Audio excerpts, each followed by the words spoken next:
I just want to come on here and give some of my hot takes, I guess, kind of, sort of. I don't really know what to call it, but we finna get my opinion. We finna talk about it in regards to spirituality. Let's get into it. First off, thank you for tuning in. This is Cosmic Co TV, and I am Cosmic Co, an intuitive reader, astrologer, metaphysical life coach, creative director, but that's neither here nor there. Number one, don't let anybody tell you what you can and should do in your spirituality. And what I mean by that is not necessarily what rituals or like what practices to do that you should be doing, shadow work or anything like that. I'm not talking about nothing like that.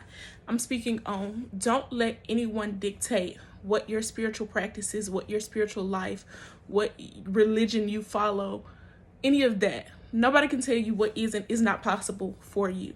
And I'm speaking because I know that oftentimes I come off as very holy, and especially now in this season of my life, I can seem very much Christian-like. I still don't identify as a Christian. Sorry. I love Jesus, love God. Still don't identify as a Christian.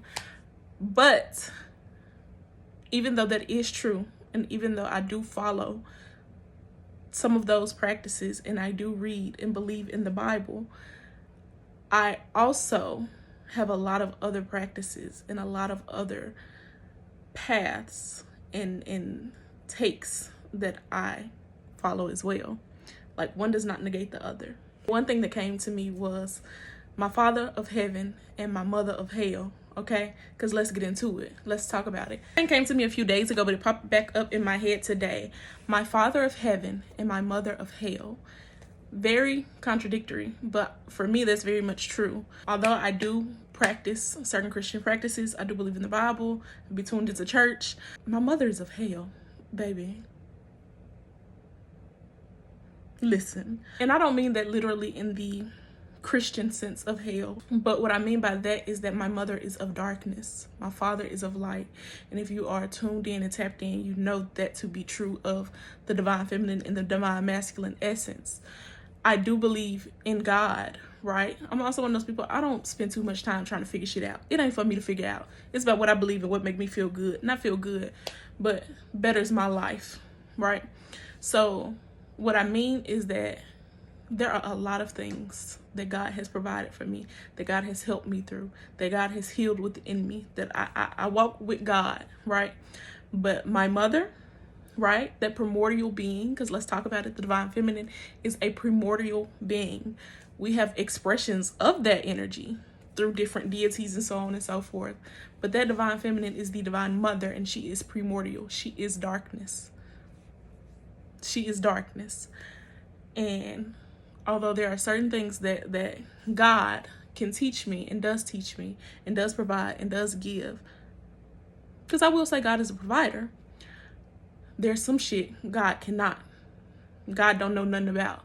And I don't mean that in the sense of being disconnected or separate, but that's the same thing as us as humans. We always have the debate of like, sons need their fathers and daughters need their mothers. Yes. There is something that you cannot learn from a woman that a man will teach you. There's something that you cannot learn from a man that a woman will teach you. Point blank, period. And baby, I got to call on my mama. She hear my cry too.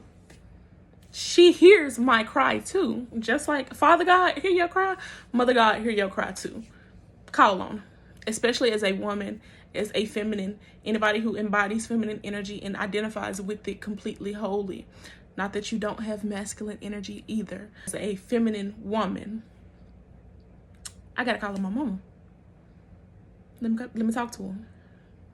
She teach me about my womanhood. She teaches me about the sacredness of sexuality. She teaches me about creation. She teaches me about justice. She teaches me about how to control and have power over my feelings and my rage. She teaches me alchemy. God showed me a lot of things. God is a provider. My mother of hell, yeah, she gets it done. She know what to do. There is no love like a mother's love. So, and I say that even going even further of, these are opposing energies. These two things shouldn't and don't coexist. Yes, they do. Yes, they do. Don't let nobody tell you what you can do in your spirituality, right? I go to church. I talk to my divine mother. I got ancestors that are Native American. You have to recognize that your team is not always there. It's not everybody always working in unison all the time. I'm not saying that they oppose each other, but meaning just that it's not always a round table meeting. Everybody is not always present at the same time, because there's something that you are learning or being taught in this moment that only one person or this group of people can teach you. Now, I can tell sometimes that when my ancestors get to talking and having Christian hoodoo ancestors and having Native American ancestors, and if my Native American ancestors are present and they're working with me and I get too in my Christian bag, too far in my gospel bag, they be like, all right now, love you, love this, but we're looking for something different. You need something different in this season. That's okay. Don't let nobody tell you what you can do in your spirituality, what it should look like. You should only follow this. You should only do that. You should only be in this practice. You can go to hell. Your intuition is your intuition only. Your spirit team, I was going to say your spirit team is your spirit team only. And although that is very much true, deities and energies work with everybody. So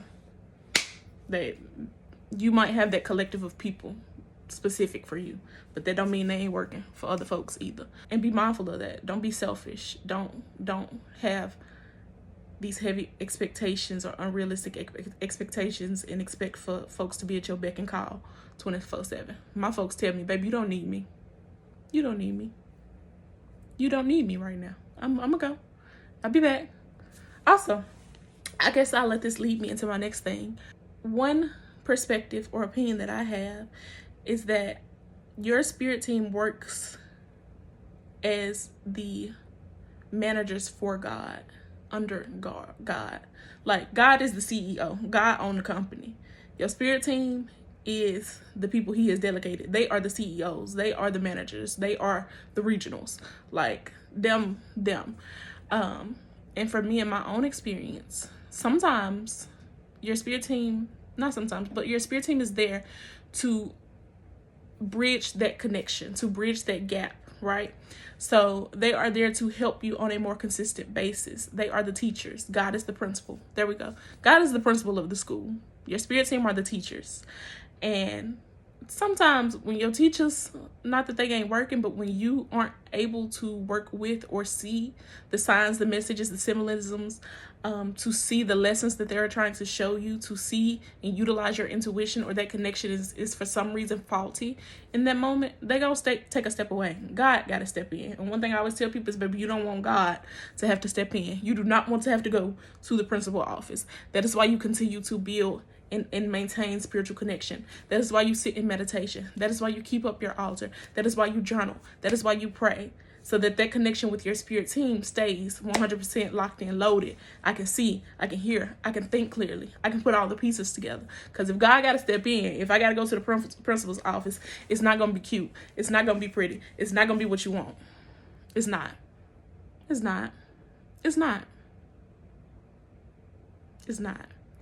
Yes, I guess that is number 2. Number 3, I don't even know where we're at. I'm just ranting at this point. Whatever. Okay. Jesus was not a perfect human, but a purposeful one.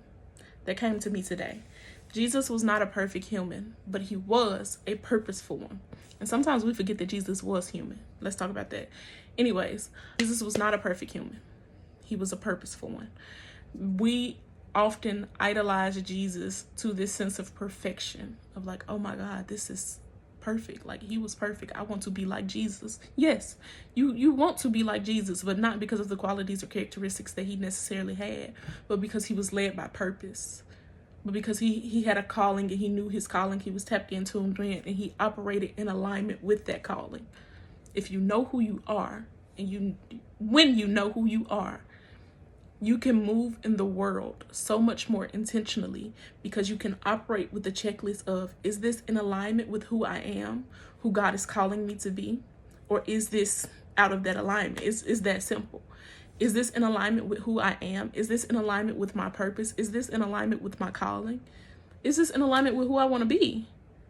If it's not, It's not for me. And therefore, in every action I take, I'm asking myself that, or you should be asking yourself that. It's not that I want to be perfect. It's not that I want to be like God in the sense of I need to have all the characteristics and qualities that he had. I need to do exactly what he did. Because once again, everybody's makeup, everybody's perspective, everybody's purpose is not the same. Who are you? Right? I might be a leader. You might be a rebel. Although they share the same energy, their expression is not the same. I might be a leader. You might be a creator. You know what I'm saying? Like, it's just everybody's expression and perspective is not the same. Just follow your purpose. Follow your purpose. Follow your purpose. Follow your purpose. Do not aspire to be perfect. Aspire to be purposeful, purpose-filled. So yes, I probably look completely different now. I have gone out and have lived life today, and now I'm coming back to finish this video. I think that's all for this video. I cannot remember what else I might have had on my mind. If I do, I will come back. I will talk about it in another video. I'll save them for a later date. I do thank y'all for tuning in. I appreciate y'all. I love y'all. Please drop some comments. Let me know your thoughts. Let me know something that you feel you agree on, disagree with. Let's talk about it. I'm here for it. That's it. That's all. It's all love like beams.